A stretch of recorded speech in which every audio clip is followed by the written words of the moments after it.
আমাদের সংগঠন কোথাও কোনো নিরীহ মানুষের মামলা করেন। যারা বলেছেন তাদের প্রতি বিনয়ী অনুরোধ, এই মামলাকে মেহরবানি করে বাণিজ্য করে মানুষকে হয়রান করবেন না। যদি কেউ সত্যিকার তাত্ত্বিক হয়ে অবশ্যই নামে মামলা দেন, আপনাদের সাথে আমরাও আপনাদেরকে সহযোগিতা করব। এই মামলা আমরাও লড়বো আপনাদের সাথে, আপত্তি নেই। কিন্তু গর্জন দুষ্কৃতিকারীকে সাহায্য করতে গিয়ে যদি একজন নিরীহ মানুষকে এখানে আনেন, তাহলে মামলাটাই আপনারা শেষ করে দেন। এই কাজটা মেহরবানি করে কেউ করবেন। সম্মানিত ভাইয়েরা, এই বাংলাদেশে সবচেয়ে বেশি ক্ষতি হয়েছে আমাদের শিক্ষা। আজকে আমাদের যুবক যুবতীরা মাস্টার্স গ্রাজুয়েশনের সার্টিফিকেট নিয়ে তারা দুয়ারে ঘুরে তাদের কাছে একটা চাকরি পায়।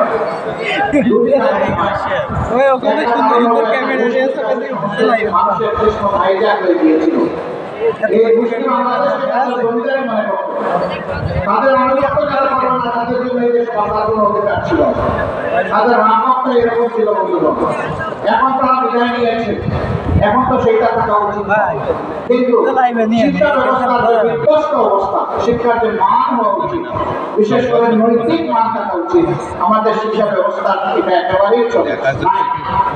আমরা ইনশাআল্লাহ এই দেশটাকে শিক্ষা নিয়ে প্রথমে বলা শুরু করবো, আল্লাহ দিয়ে আমাদের।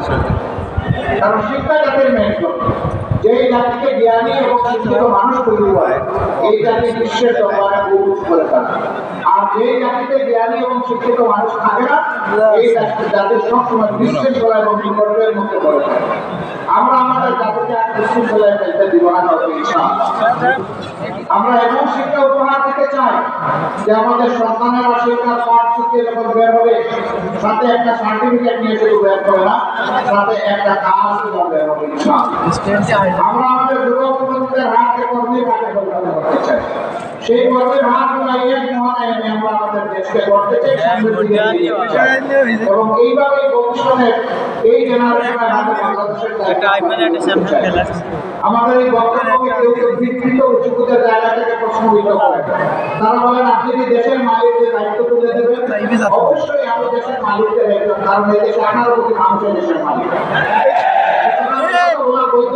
আমার বংশবাদ যারা এটা বলে আসলে তারাই মালিক বা দুঃস্বপ্ন দেখছে।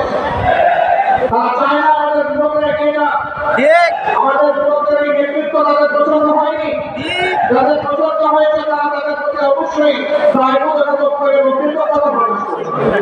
আমরা তাদেরকে পছন্দ করেছি, তারা আমাদের গর্বের লোক, তারা আমাদের কি, আমরা তাদের জন্য গর্বিত। ইনশাআল্লাহ। আমার সম্মানিত ভাইয়েরা, বাংলাদেশ জামাত ইসলামী এমন একটা রাষ্ট্রের স্বপ্ন দেখে, এই রাষ্ট্রে আকাশ এবং পাতালের ব্যবধান থাকবে না নাগরিকদের মাধ্যমে। কেউ গাছতলায় আর কেউ বৃষতলায়, এটা হবে না অবস্থা। একটা সামঞ্জস্য থাকবে, সমতা নয়, ভারসাম্য থাকবে। ইনশাআল্লাহ। অধিকারের জন্য হাহাকার করতে হবে না, বিচার বিভাগকে মেরুদণ্ড সোজা করে দেওয়া হবে, যাতে সেই বিচারের না বাতিলের তৃতীয় কোনো চোখে না দেখে, এটি চোখে দেখে, এটি চোখে সমস্ত নাগরিককে তিনি অপরাধ করে থাকলে যেই অপরাধী হোক তাকে বিচারের অপরাধ 11 মিনিট সেই বিচার যখন কায়েম হবে, আলহামদুলিল্লাহ, ইসলাম যদি সমাজে কায়েম হয়, তাহলে কাউকে অধিকার চাইতে হবে না, রাষ্ট্রের চাইতে হবে অধিকারের বিরুদ্ধে যা হবে তার হাতে পৌঁছে। আমরা এমন একটি রাষ্ট্র দেখতে চাই, আমরা এমন একটি রাষ্ট্র দেখতে চাই এই রাষ্ট্রের নাগরিকদের মধ্যে আর কোনো বিভাজন বিভক্ত থাকবে না। সমস্ত দেশ এবং জনগণ ঐক্যবদ্ধ, এই ঐক্যবদ্ধ নাগরিক সমাজই একটা ঐক্যবদ্ধ দেশ করবে। মুক্তিযুদ্ধের পক্ষে বিপক্ষে আর কোনো চেতনা বিক্রি করবে না। মনে করেছেন 53টা বছর ওই জাতির প্রভাব থেকে আপনারা শিখে গিয়েছেন, জাতিকে আপনারা ঘাসে পরিণত করেছেন। আমরা তার ঘাস হবো না ইনশাআল্লাহ। মুক্তিযুদ্ধের চেতনা আপনাদের কোথায় যায়? যখন ভারতের প্রধানমন্ত্রী বলে বিজয় দিবসটা শব্দ দিচ্ছে, ভারতের বিজয়, বাংলাদেশের নামে একটা শব্দ পর্যন্ত উচ্চারণ করে না, তখন তো আপনাদের মুখে আপনাদের ভূমি দেখে যায়। আমরাই তার প্রতিবাদ করেছি এবং যারা দেশকে ভালোবাসে তারাও প্রতিবাদ করেছে, কিন্তু যারা চেতনা বিক্রি করেন তাদের মুখে আমরা কোনো ভূমি সেদিন দেখি না। আপনাদের এই চেতনা, আপনাদের এই ভালোবাসা আপনারা রাখেন এবং কোথায় রাখেন? 53 বছর এটা আমরা দেখেছি। এখন দেশকে তার আপন গতিতে আল্লাহ রাস্তার সামনের দিকে এগিয়ে যেতে সুযোগ দিই, রাস্তা পরিষ্কার করে দিই, আরেকটা বিভাজন লাগায় সংখ্যালঘু বিশেষ সংখ্যালঘু এই দেশে আমরা যাদেরকে পয়দা করেছি তাদের সকলে এই দেশের গর্বিত নাগরিক। সকলের অধিকার সাংবিধানিক অধিকার সমান।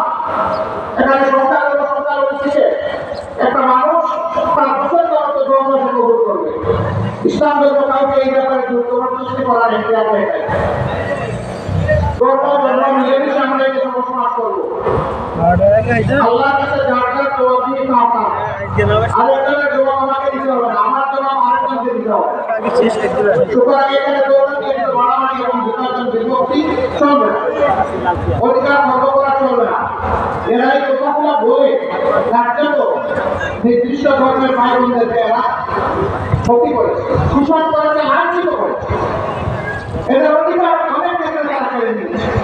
কিন্তু দুঃখের বিষয়, যারা কেড়ে নেয় তাদের ব্যাপারে আওয়াজ না দিয়ে এদেশের দেশ নিয়ে ইসলামপন্থী গল্পটা করতে আওয়াজ দেওয়া। এর কারণে ডাকাতরা আরো দ্বিগুণ উৎসাহ দিয়ে দাঁড়িয়ে তাদের ক্ষতি করে। আমি 13 সালে জাতিসংঘের মানবাধিকার কমিশনকে চিঠি দিই, আমাদের বিরুদ্ধে এই সংক্রান্ত যত অভিযোগ করা হয়েছে আমি সেই অভিযোগের বিচার চাই। আমি চাই জাতিসংঘের অধীনে একটা নিউট্রাল ইনকোয়ারি কমিটি করা হোক। সেই ইনকোয়ারি কমিটি বাংলাদেশে আমরা আজকে আমরা সর্বাত্মক সহযোগিতা, ওই ইনকোয়ারি কমিটির ইনকোয়ারিতে আমিও যদি খুশি সাব্যস্ত হই, আমি আমার বিচার আমরা দেখতে চাই।